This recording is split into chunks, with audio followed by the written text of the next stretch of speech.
This meeting is now being recorded.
Okay, greetings and welcome to our NIH Adherence Network webinar. Thank you for taking the time out of your busy schedules to join us today. And I think that we have a very terrific presentation for you to enjoy. We're pleased to welcome Christine DeLong Jones, who will be telling us about a recent meta-analysis of adherence interventions. Just to start briefly, I am Michael Stirratt. I work at the National Institute of Mental Health in our AIDS division, and I'm pleased to co-chair the NIH Adherence Network, along with my colleague Wendy Nielsen and all my many colleagues here at NIH who are working to facilitate adherence research. Just a quick housekeeping note. There are a number of upcoming webinars in our NIH Adherence Network series, and two that are in the near term. One is next week. We'll be welcoming Kevin Volpe from the University of Pennsylvania, who will be discussing behavioral economic approaches to adherence. That's on May 23rd. And then as we get into June, we'll be welcoming Heidi Crane from the University of Washington, who will be discussing novel patient-reported assessments of medication adherence and integrating these measures into routine HIV medical care. So please consider joining us for those webinars in the coming weeks, and you can find that information, I think, if you Google our NIH Adherence Network website. But today, the presentation from Christine originates from an effort by our partners at AHRQ to advance adherence research. And in that regard, I'm very pleased to introduce our colleague, Deborah Perfetto. Deborah works at AHRQ in the Center for Quality Improvement and Patient Safety. And she's going to tell us just a little bit about some of AHRQ's current work in this arena, and she'll then introduce Christine. So I'll pass it to Deborah. Thank you, Michael. Good afternoon. On behalf of the Agency for Healthcare Research and Quality, or AHRQ, I would like to introduce today's speaker in our Distinguished Speaker Series. AHRQ is an independent HHS research agency with a mission of improving the quality, safety, effectiveness, and efficiency of healthcare in the United States.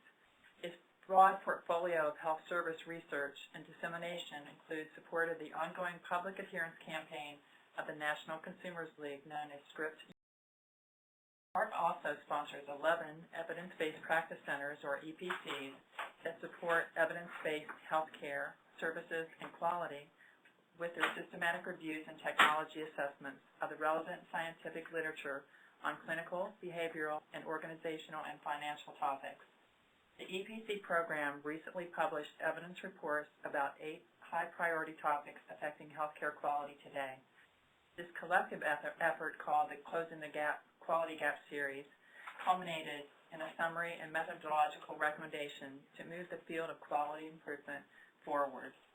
One of the reports in the Closing the Quality Gap Series was on medication adherence and was developed by the research team at the Joint Research University of North Carolina, UPC.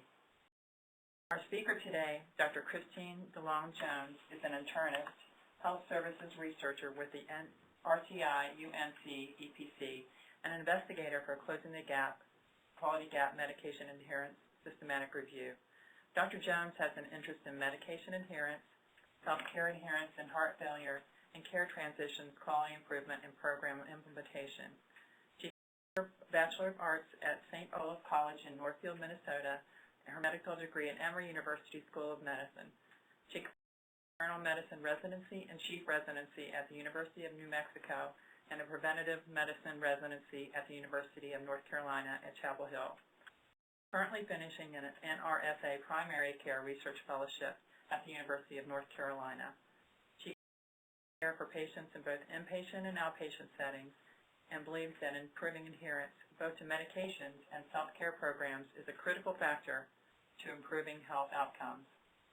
We thank AHRQ for nominating and sponsoring Dr. Jones's participation in our discussion.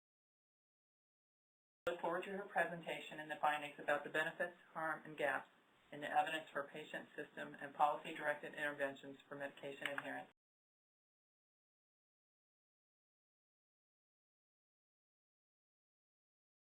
Thank you for inviting me here today.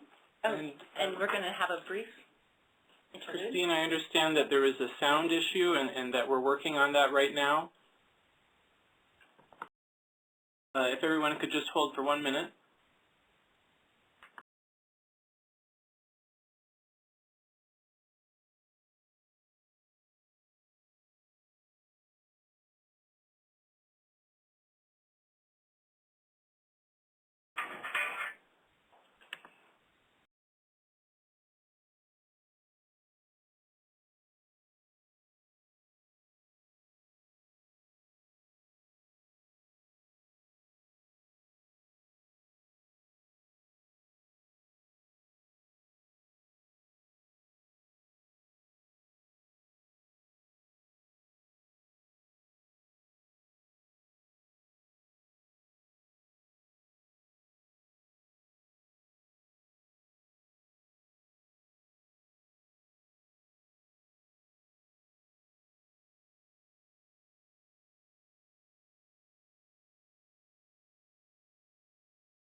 And we're back. Thank you for the pause and your patience. Christine. Yes, thank you for inviting me here today to discuss the systematic review of interventions to improve medication adherence.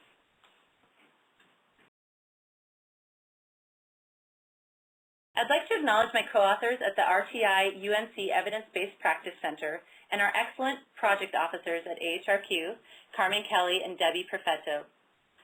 This work was supported by an AHRQ contract, and I also received support from an NIH HRSA training grant as a primary care research fellow. This systematic review was part of AHRQ's Closing the Quality Gap series of systematic reviews. These reviews are developed by an evidence-based practice center within the Effective Healthcare Program. This was created in 2005 and authorized by the Medicare Modernization Act of 2003. The goal of this series is to improve the quality, effectiveness, and efficiency of healthcare by focusing on what is known now, what research gaps are critical to fill, and the clinical effectiveness of healthcare. Research activities in this series have included evidence generation, synthesis, and translation. During this talk, I will cover the scope and key questions of our review, results by key question, clinical implications, compare our findings to another recent review in this area, cover the limitations of the available evidence, and promising future research directions. Suboptimal medication adherence is common and costly.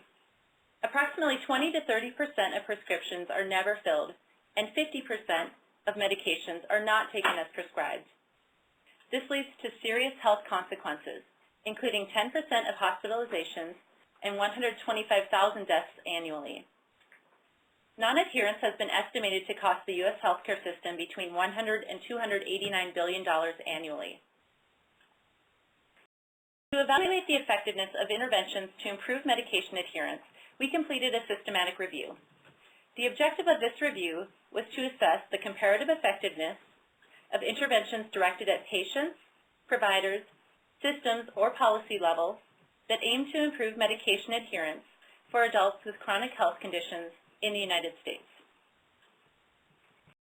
Today I'm going to discuss findings related to all 5 of our key questions included in our AHRQ report. The first key question is, among patients with chronic diseases with a self-administered medication prescribed by a provider, what is the comparative effectiveness of interventions aimed at patients, providers, and or systems in improving medication adherence? The second part of this question addresses whether improved medication adherence is associated with improved health-related outcomes. The second key question was the same as the first, except that it focuses on policy interventions to improve medication adherence. The third key question examined how the intervention characteristics varied with regard to the intervention targets, mode of delivery, intensity, and other factors. The second half of this question evaluated how the effects of interventions varied based on their characteristics. Question 4 evaluated the effects of adherence interventions in vulnerable populations, and in question 5 we examined what unintended consequences were associated with interventions to improve medication adherence. This table shows a summary of our inclusion and exclusion criteria that we use to identify eligible studies. In the first row, our population included adults prescribed medications for secondary or tertiary prevention of chronic diseases, so we did not include over-the-counter medications or primary prevention medications such as aspirin for primary prevention of cardiovascular disease. We did not include studies of patients with HIV and AIDS because high-quality reviews had recently been completed in that specific population. We also did not include studies of patients with psychoses or substance abuse due to the unique needs of these populations. We focused on interventions for prescribed, self-administered medications and excluded studies that evaluated screening, diet, and lifestyle changes. Studies were in outpatient, non-institutional settings and were conducted in the United States. Outcomes included medication adherence and health-related outcomes. We abstracted health-related data only for studies that found improved adherence in the intervention compared with the control groups. We reviewed specific types of studies for each key question. For the first key question that included patient, provider, and systems level interventions, we included randomized controlled trials and systematic reviews of randomized controlled trials. For the policy question, we broadened our scope to include observational studies such as non-randomized controlled trials, cohort studies, and others. For questions 3 through 5, we included all of the studies that we captured in our searches for questions 1 and 2. This slide shows that we reviewed over 4,000 studies identified by our targeted literature searches of Medline, the Cochrane Library, and the Cochrane Central Register of Controlled Trials. Using a standard systematic review approach with 2 reviewers at each step, we narrowed this down to 73 articles that describe 67 studies in the bottom left-hand box. Of note, 62 of these studies were applicable to our first question about patient, provider, and systems interventions, and 5 were applicable to our second question about policy interventions. For the exclusions in the bottom right corner, I want to highlight that we did exclude studies that were deemed to have high risk of bias. The criteria that we looked at to determine risk of bias included adequate randomization, use of an intention to treat analysis, and other characteristics. Now I'll review results from the first question about patient, provider, or systems level interventions to improve medication adherence. We found that just over half of the 62 randomized controlled trials for the first question found statistically significant improvements in medication adherence. This table displays results by clinical condition in the leftmost column and intervention types shown in the middle column. We qualitatively analyzed results by clinical condition and intervention type. Unfortunately, quantitative data synthesis such as meta-analysis was not feasible due to heterogeneity in adherence outcomes. The second column shows the number of randomized controlled trials, followed by the number that found statistically significant improvements in adherence, and the number of patients included in all of the studies. In this column, the results are shown in a similar format, but by intervention type. Overall, we identified 18 intervention types that were similar enough to be grouped together. These types are meant to provide a starting framework for general comparisons of interventions, but did not cover other aspects of the intervention, such as target, intensity, duration, or others. The final column shows the strength of evidence. This reflects the level of confidence that the evidence reflects the true effect of an intervention. This ranges from insufficient, which indicates that we are unable to determine the effect of an intervention based on the available evidence, to high, which indicates a high level of confidence that the available evidence reflects the true effect of an intervention. In our review, the strongest evidence for improved medication adherence was for case management and collaborative care for depression, which both provided moderate strength of evidence for improved medication adherence. Self-management interventions for asthma were also found to have moderate strength of evidence for short-term improvements in adherence. Much of this evidence was from trials that showed improved adherence at between 1 and 3 months. You can see that some of the intervention types were tested in many clinical conditions. I'm going to go into further detail for case management and collaborative care. Case management involved a point person, typically a nurse, who delivered an intervention to the patient and contacted clinicians when needed. For example, in one hypertension study, a nurse managed blood pressure based on home blood pressure readings and would involve clinicians if additional medications were needed. Collaborative care models involved prospectively defined collaborations between providers to deliver an intervention. For example, in one study among depressed individuals, a nurse met with the patient's primary care provider, psychiatrist, and psychologist on a regular basis to collaborate care. In hypertension studies, collaboration was more typically between clinicians and pharmacists. This table is in the same format. Case management and collaborative care models were also tested with variable results in other conditions. You can see there's some limited success in diabetes and heart failure, but no studies found improved adherence outcomes in multiple conditions or unspecified chronic conditions in this row, or in musculoskeletal diseases. One more finding of interest from this table is that very few interventions improved adherence in diabetes, yet most found improved adherence in heart failure.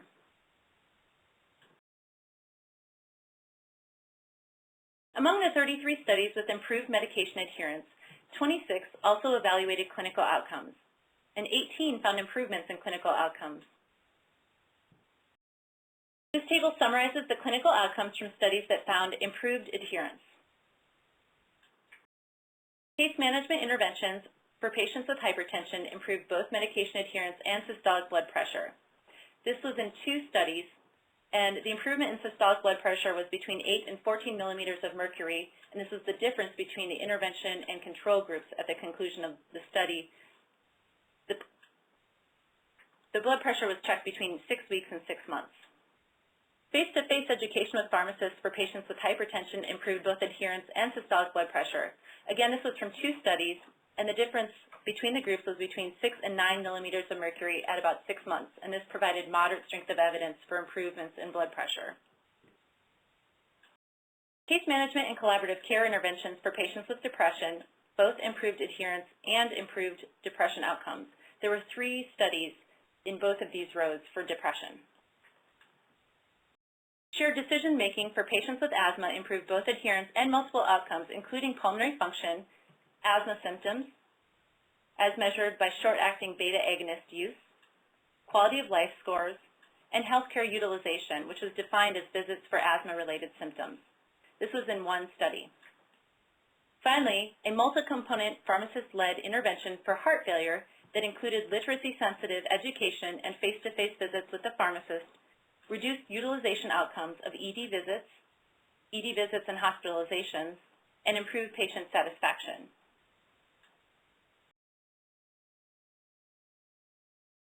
Now I'll discuss results from our second question about policy interventions. We identified 5 studies of policy-level interventions to improve medication adherence. 1 was a randomized controlled trial, and 4 were cohort studies.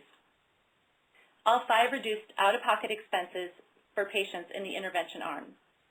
For example, the randomized controlled trial completely waived pharmaceutical copays for cardiovascular medications in the intervention group and continued usual pharmaceutical coverage for the control group. All 5 also evaluated adherence to cardiovascular medications, including statins, beta blockers, ACE inhibitors, ARBs, Plavix, and others. 3 additionally evaluated adherence to oral hypoglycemics in diabetes, and 1 evaluated adherence to inhalers. All 5 found higher adherence in the intervention groups compared with the controls for cardiovascular medications. This table displays these results by clinical condition, and you can see that all 5 studies of cardiovascular medications found improved adherence, and this was in over 70,000 patients and provided moderate strength of evidence for benefit in adherence. The 3 studies that included diabetes medications also found improved adherence and provided moderate strength of evidence for benefit. The 1 study that evaluated adherence to inhalers did not find an improvement in adherence. The 1 policy randomized controlled trial also evaluated clinical outcomes in patients that had just been discharged after a myocardial infarction. They found a 14% reduction in first vascular events following discharge in the intervention group compared with the control group over approximately 1 year. These vascular events were defined as acute myocardial infarction, unstable angina, stroke, or heart failure. They also found that total patient spending was significantly reduced in the intervention arm compared with the control arm, while insurer payments were not different between groups. This included both pharmaceutical and non-pharmaceutical spending.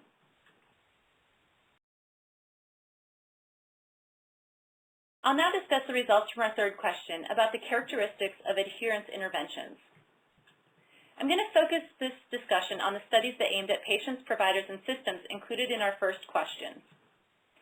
We collected this information about study characteristics when they were provided, and this included the target of the intervention, for example, patients, providers, or systems, the agent delivering the intervention, such as a nurse or pharmacist or others, the mode of delivery, including in-person counseling, telephone calls, or others, the intensity of the intervention, which took into consideration the number and frequency of contacts, the duration of the intervention, and the components that made up the intervention, which I will talk about in more detail shortly.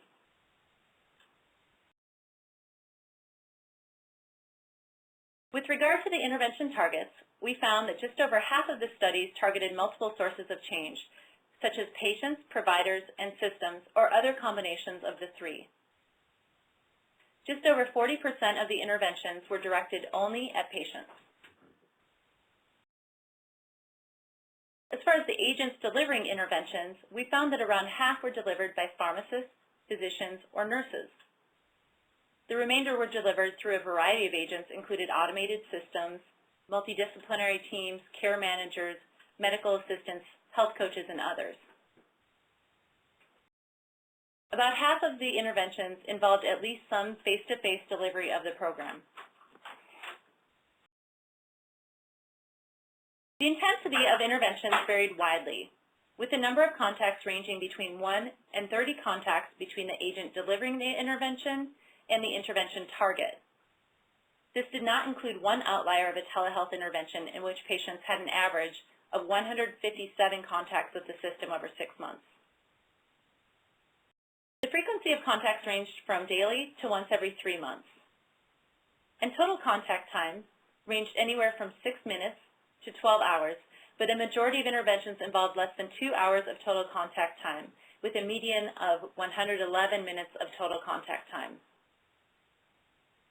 Interventions lasted anywhere from 4 weeks to 2 years, but most lasted about 6 months. I do want to add a caveat that the number of contacts was available in about 3/4 of studies, and the frequency and total contact time were available only in about half of the studies included in our review. To evaluate intervention components, we used a taxonomy that had been previously developed by Deborah and colleagues for a meta-analysis of adherence interventions for antiretroviral therapy adherence in HIV and AIDS. The tables on the next 2 slides define these components and show how frequently we encountered these components in the interventions included in our review. Knowledge-based components in the top row were included in over 90% of interventions and involved verbal or written information and attempts to enhance memory and understanding. awareness-based components in the second row, including risk communication, reflective listening, and behavioral feedback, were included in about half of the interventions, but were always accompanied by a knowledge-based component. In the third row, facilitation components, such as continuous professional support, for example, from a nurse that would help to facilitate with appointments or help patients deal with adverse events, or even simplify medical regimens. These type of components were present in about half of interventions. Self-efficacy components, including modeling, practicing skills, and planning coping responses, were present in about 20%. And intention formation components, such as developing medication schedules, setting specific goals, and signing behavioral contracts, was present in about 20% of interventions. Other characteristics shown on this table were less frequently encountered as components of the interventions. Action control, which may have included organized social support or cues and reminders, was present about 18% of the time. Maintenance components, including goals for maintenance and relapse prevention, 17%. Attitude components to address self-evaluation of attitudes or reinforce behavioral progress were in 13% of trials, and social influence was only in 3%. We added motivational interviewing to the De Bruin taxonomy as a separate component and found it was present in 11% of interventions. The range of components in the interventions was between 1 and 9 components. 9 studies included a single component in their intervention, and only a single study included 9 components in a more complicated intervention. Most interventions included only 3 components. We also identified intervention components outside of the De Bruin taxonomy, some of which are listed on this slide. These included providing patient adherence data to clinicians, shared decision-making between patients and a physician about medications, specific packaging designs such as blister packaging, and collaborative care as previously described, which involved collaborations between many combinations of individuals. The second part of the third key question evaluated head-to-head comparisons of intervention characteristics within an individual study. Only 4 studies tested different characteristics of interventions head-to-head, and only 1 found a difference between intervention types. This study found that shared decision-making was superior to clinician decision-making in patients with asthma. This provided low strength of evidence for patients with asthma initiating inhalers and for improved pulmonary function. The other 3 studies found no differences in adherence for telephone versus video reminders, delivery of decision aids by physician versus research staff, or high versus low intensity education in nurse case management.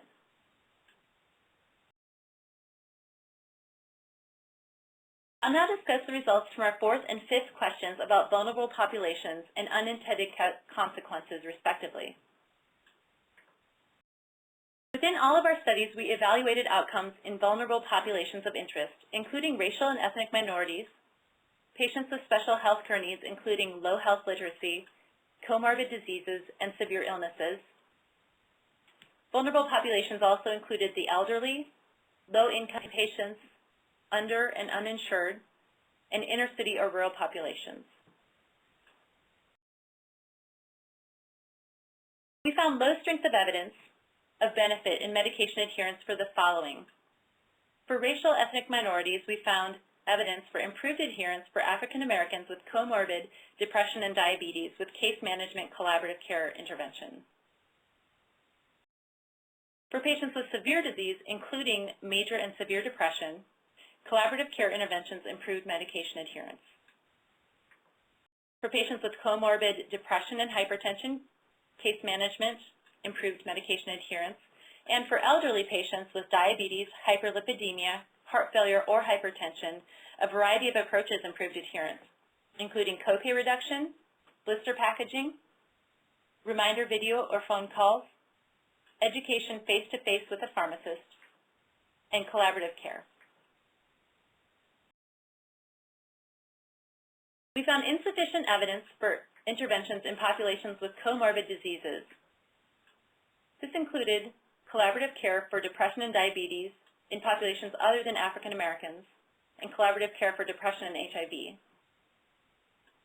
This also included case management for diabetes and hypertension.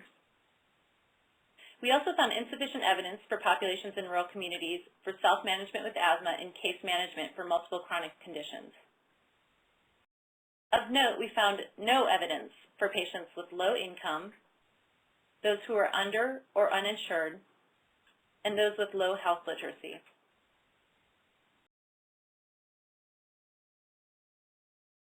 With regard to our fifth and final question about unintended consequences, only 3 studies reported these outcomes. These outcomes included adverse events related to medications, such as flushing or pruritus associated with niacin, or medication errors. We found heterogeneous and insufficient evidence about unintended consequences of these interventions. So what are the clinical implications of these findings? And how might this affect clinical practice? For patients with hypertension, case management and face-to-face educational interventions appear to improve both adherence and systolic blood pressure control.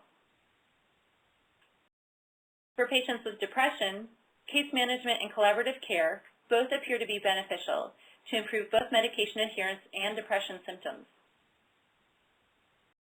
For patients with asthma, shared decision-making appears to improve adherence to inhalers as well as multiple health-related outcomes. Finally, reducing out-of-pocket expenses improves adherence for patients with cardiovascular disease and diabetes, and also reduces vascular events and overall health expenditures for patients who have just been discharged following a myocardial infarction.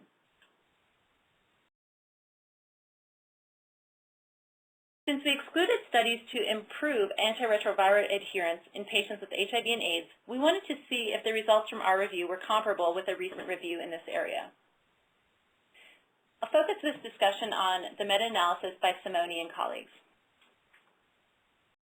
This was a meta-analysis of 19 randomized controlled trials of behavioral interventions to improve heart adherence in patients with HIV and AIDS. They found that 42% of these randomized controlled trials had a statistically significant improvement in adherence in the intervention group compared with the control group. They also found that patients in intervention groups had 1.5 times the odds of achieving 95% absolute medication adherence compared with patients in control groups. And this was statistically significant. They also found that the patients in intervention groups had 1.24 times the odds of having undetectable viral loads compared with those in control groups. And this was also statistically significant. One thing to point out is that this outcome was reported in 14 of the 19 studies included in this meta-analysis. As far as adherence measures, over half of their studies relied solely on self-reported measures of adherence. With regard to intervention characteristics, all of the interventions targeted only patients. Again, this is compared with around 40% of the studies in our review that targeted only patients. About half were delivered by physicians or nurses, which is comparable with our review, and half used research staff to deliver the intervention. Over half involved one-on-one counseling, and another 16% involved counseling in the group setting. Overall, around 70% of the trials included in their meta-analysis involved some one-on-one counseling, which is higher than in our study, which is face-to-face counseling was present in about 50% of studies.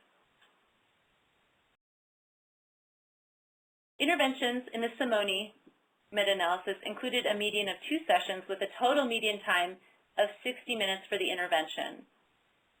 This was overall shorter compared with our review, in which the median total interaction time was 111 minutes. The duration of the studies in the Simoni study were about 70 days, whereas our median duration was 6 months. As in our review, most studies in the Simoni review included knowledge-based components, though more interventions focused on cognitions and motivations than in our review. So what are some of the similarities and differences between the findings from our review and the Simoni review? Let's say that both reviews encountered challenging heterogeneity and adherence outcomes, with about half of the randomized controlled trials relying solely on self-reported measures of adherence. Most interventions in both reviews included a knowledge-based component. Around half of the interventions in both reviews were delivered by physicians, nurses, or pharmacists, with more studies including face-to-face counseling in the Simoni review. One big difference was that the Simoni review was able to demonstrate in meta-analyses that patients in the intervention groups were both more likely to achieve adherence and undetectable viral loads. This demonstrated a direct link between adherence and measurable health outcomes, which was not as consistently demonstrated in our review. I'll now discuss the limitations in currently available evidence and promising future research directions. Limitations of the currently available evidence include, as I've already discussed, heterogeneity in adherence measures. For our first question about patient, provider, or systems-level interventions, nearly 50% of the studies relied on self-reported measures of adherence, and these ranged from Mirsky scales to non-validated single self-reported adherence questions, and they were kind of all over the map. In contrast, for the policy question, all of the studies measured adherence with pharmacy refill data. We also noted poor reporting on intervention characteristics, such as total contact time. For example, only about half of the studies provided enough information to estimate total contact time in our review. We found few studies that focused on the mediators between adherence and health outcomes. And we also found limited information about quality of life, patient satisfaction, and other patient-reported outcomes for health. And finally, we found limited information about costs and long-term outcomes, both long-term adherence outcomes and long-term health outcomes. Additional unanswered questions that could be addressed in future research include: what interventions work best in vulnerable populations? What specific elements of interventions best improve adherence?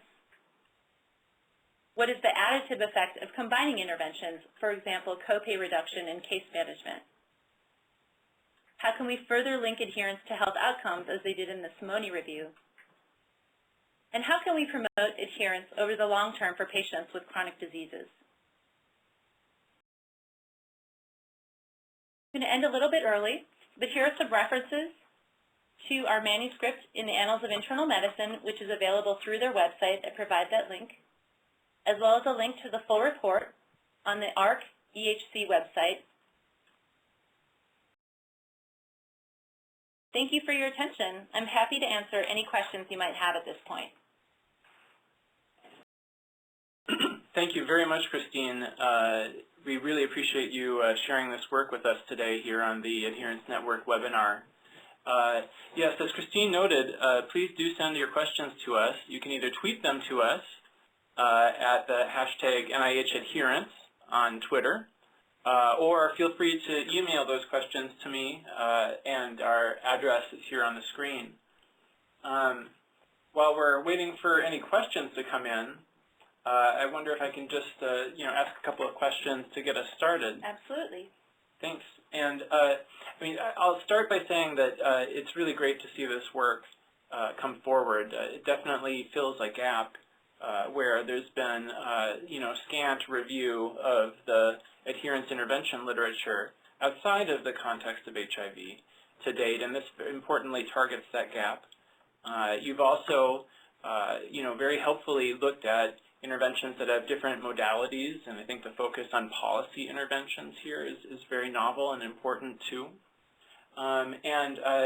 There's really just an incredible number of possible takeaways from this, for us to think about as we, think about our next generation of adherence intervention research.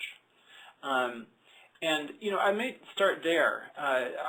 I'll say I was in a meeting last week, and an individual happened to say that it was this individual's belief that we don't have anything that works in the adherence domain. There really isn't anything that's been proven efficacious.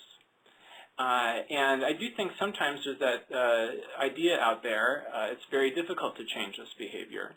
I think, you know, how would you respond to that on the basis of your look at this literature and the findings that you've found through this systematic review? I would say that, you know, there are many promising approaches to adherence and improving adherence. From our review, I think the most consistent evidence, and this was kind of a surprise, I think, for us, was that the policy interventions very uniformly improved adherence. One piece of that to note, and I do have some extra slides to kind of point this out, is from the MI-FREEE study from Chowdhury and colleagues in 2011, and that when they removed copays after myocardial infarction for patients in the intervention group, which is under the full coverage absolute adherence column, and compared it with the usual coverage column, the absolute difference was only between 4 and 6%, but applied over a large population, this made a statistically significant difference and also had some effect on health-related outcomes. One other thing that I really took away from this policy study was that if you could get patients to fill one script or more, that the absolute adherence rates jumped 25%. So from the top table, where you have, for example, 41.1% absolute adherence in the ACE and ARBs, you go to 66.5% if they filled one or more scripts. So I think that policy interventions are one great target, especially reducing copays. But also, I think that somehow improving the fill rate for even just one script can have a profound influence on more long-term adherence. Mm-hmm. Yeah, you know, I see that some questions are starting to roll in, and thank you for those. We have some requests for slides, and we can address those requests. I just want to say it's great to see that so many of the interventions focus not only on the patient, but also on other intervention targets, whether that be the provider or the healthcare system, or in this case, some policy work around copays. So it's nice to see that, and I guess I was a little surprised, actually. I would have thought that a larger proportion of our existing adherence studies address just the individual patient. So I think it's encouraging to see people pushing on that. I wonder you've scanned through over 4,000 studies, you came down to the small sample for this particular review. What stood out for you as a surprise in the course of either collecting that information or finding these results? I think one thing that was surprising for me, because I was relatively new to this literature, was I think the heterogeneity in the self-reported adherence outcomes was surprising for me.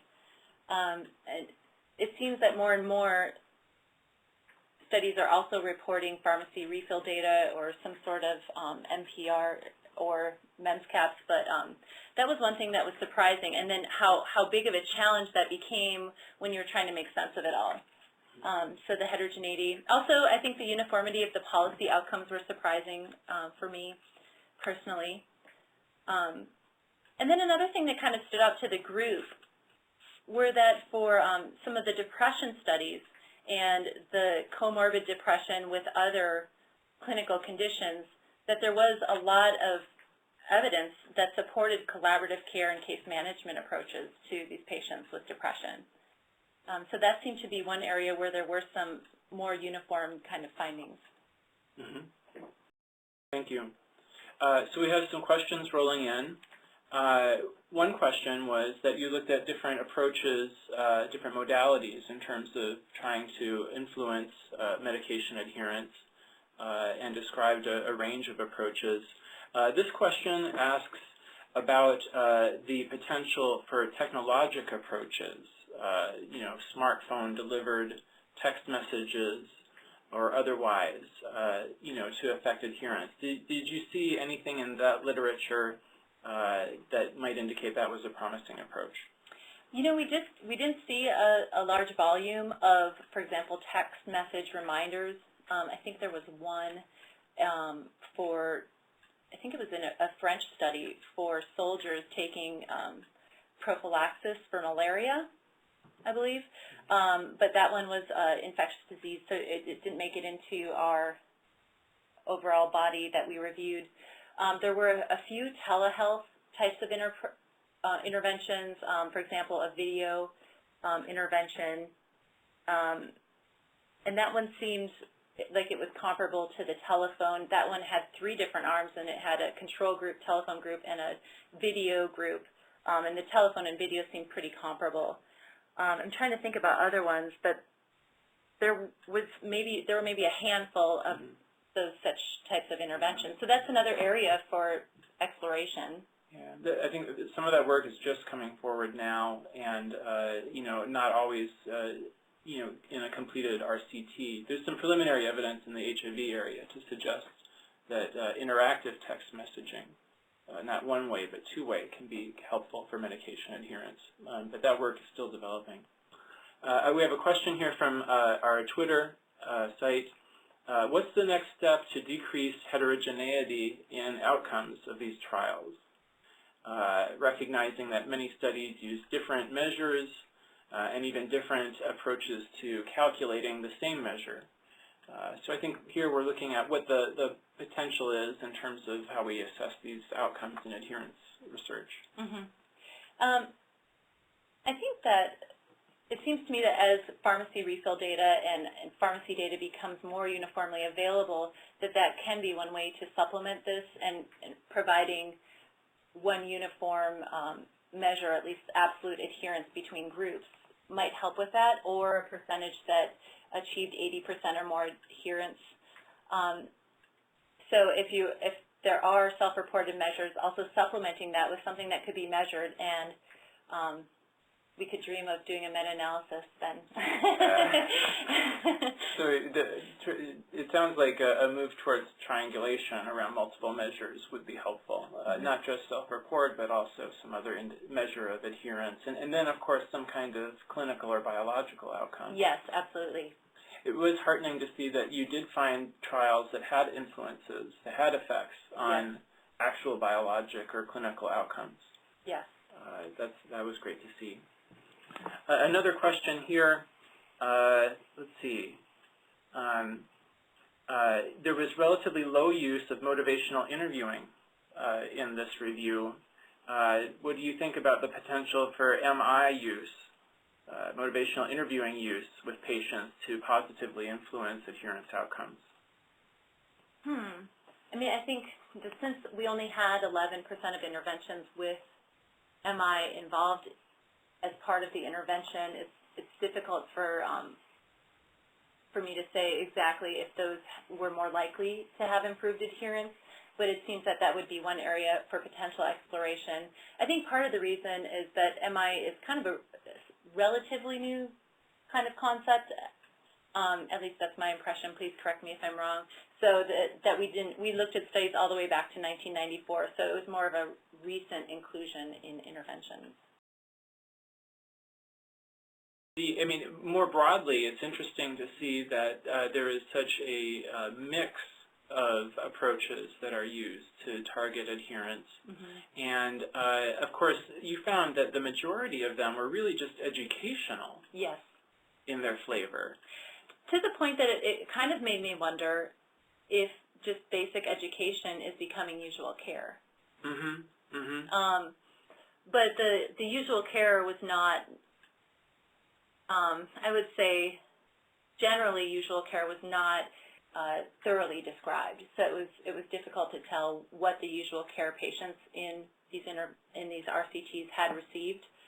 But it does seem to be a very uniform component included in these interventions. When you see so many of these areas that have, relatively, like a low strength of evidence, or a lack of evidence, does that speak to our need to do more work in these areas and to further more research to test both, patient, provider, system, and policy approaches to improving medication adherence. Yes, definitely, especially those areas where we have no evidence, the vulnerable subgroups such as those with low health literacy. Now, there were some literacy-sensitive interventions, but we did not see specific subgroup analyses of those subgroups. So that would be one area that we really could use some evidence. Mm-hmm, mm-hmm. Scanning our questions here. Why do you think that, or what do you think are some of the reasons why there was no evidence for improvement in adherence with some of the vulnerable groups? Could this be a matter of study design or some other factor? It could be partly study design, certainly. My impression just from the studies that I personally reviewed was that even if the investigators were trying to provide literacy-sensitive type of education and materials, that sometimes they did not look specifically at that subgroup, like I was talking about, or that the percentage of their population that was represented by a vulnerable subgroup was very small. So it seemed that maybe targeting the specific populations for inclusion would be helpful, or for oversampling. Mm-hmm, mm-hmm. So, greater work to focus on those specific populations. Yes. Yes. And then another question here about the modalities. So there's also a clear indication that we need better comparisons of different approaches. Would you agree with that? Yes. Yes. Since only 4 looked at head-to-head interventions. So, for example, the one that found a difference between shared decision-making and clinical decision-making, there were 3 different groups, and so 2 groups got the 2 different interventions, and then the control group. And so I think having more of those types of studies would be very helpful, especially potentially having them as additive types of interventions, for example, control versus case management plus removing copays would be really interesting. There's some interesting things that people can do even with like a 2x2 design, yes. Yes. Just to look at the crossing of some factors. Yes. That's exactly right. Let's see. What is the #1 thing that you would recommend to somebody who is in the process of writing up the results of their adherence intervention trial? What is the thing that you want to see from them to include in that paper? I like this question. So they've already designed the trial, so I can't give them advice about which adherence outcomes to collect. But I think that having the types of characteristics that we looked at and Bruin and colleagues looked at, and also Simoni, just having some measure of how much total contact time would be so helpful to be able to compare interventions, having an idea of how intense the intervention was for other people that are trying to do this work. So even if it's just an appendix that very explicitly kind of lays out exactly what your intervention entailed and also exactly what your usual care entailed, would be very, very helpful to this type of work in the future. Well, it's one of many helpful takeaways for this work, from this work. In some of the literature that you reviewed, you found an inconsistent association between effects on adherence and then actual clinical or biological outcomes. Yes. I think that in some cases this had to do with heterogeneity potentially in the interventions themselves, and sometimes it might have been the points at which the outcomes were measured, for example, 6 weeks versus 6 months versus 1 year. So I think a lot of the inconsistency could have been related to just heterogeneity. Mm-hmm, mm-hmm. And then maybe population, it's unclear, exactly why that was true, but that is a very good point. We did see inconsistent outcomes at times. And it may be that the adherence and some of those outcomes is kind of more tightly connected in certain conditions than others. That's a great point. Yeah. There's some questions here about the implications for this work for work globally in resource-poor settings. Now, this review is strictly done with the U.S., is that right? That's correct. Yeah. Do you have any thoughts on that? That might be a reach from... Yeah, I think it would be really difficult for me based on the studies that we looked at, especially since we had no evidence for under or uninsured, so even resource-poor settings within our own country, to make the reach to comment on resource-poor settings around the world. So maybe we're near our conclusion time. Christine, you're new to this work, but now you've taken a deep dive in it. What comes next for you, and what kind of adherence trial would you like to design? Well, clinically, I'm primarily a hospitalist. So I could see trying to explore some of this work further in the setting of potentially care transitions and maybe bringing those together. We didn't really see that many studies that focused a lot on, Chowdhury's study did, but I think that this would be an interesting kind of combination to look at care transitions, types of interventions, and focus on adherence within that. Well, there's, as this review indicates, there's many questions that remain unanswered in this arena. We have evidence that there are approaches that can affect medication adherence and even clinical outcomes. So we know that it's possible, but in terms of trying to identify the methods, modalities, that are most effective in that regard, and looking at novel strategies, this question about text messaging, yes. Much work that yet remains. And so thank you and to the wider group that put together this work for shining a light on this area and for giving us a lot of food for thought in terms of our next steps. Thanks for inviting me. It was a pleasure. We also want to thank everybody online and around the country and world who joined us for the webinar today. Remember, our next webinar will be next Thursday at 9 a.m. Eastern with Dr. Kevin Volp talking about behavioral economics approaches to adherence. And thank you so much.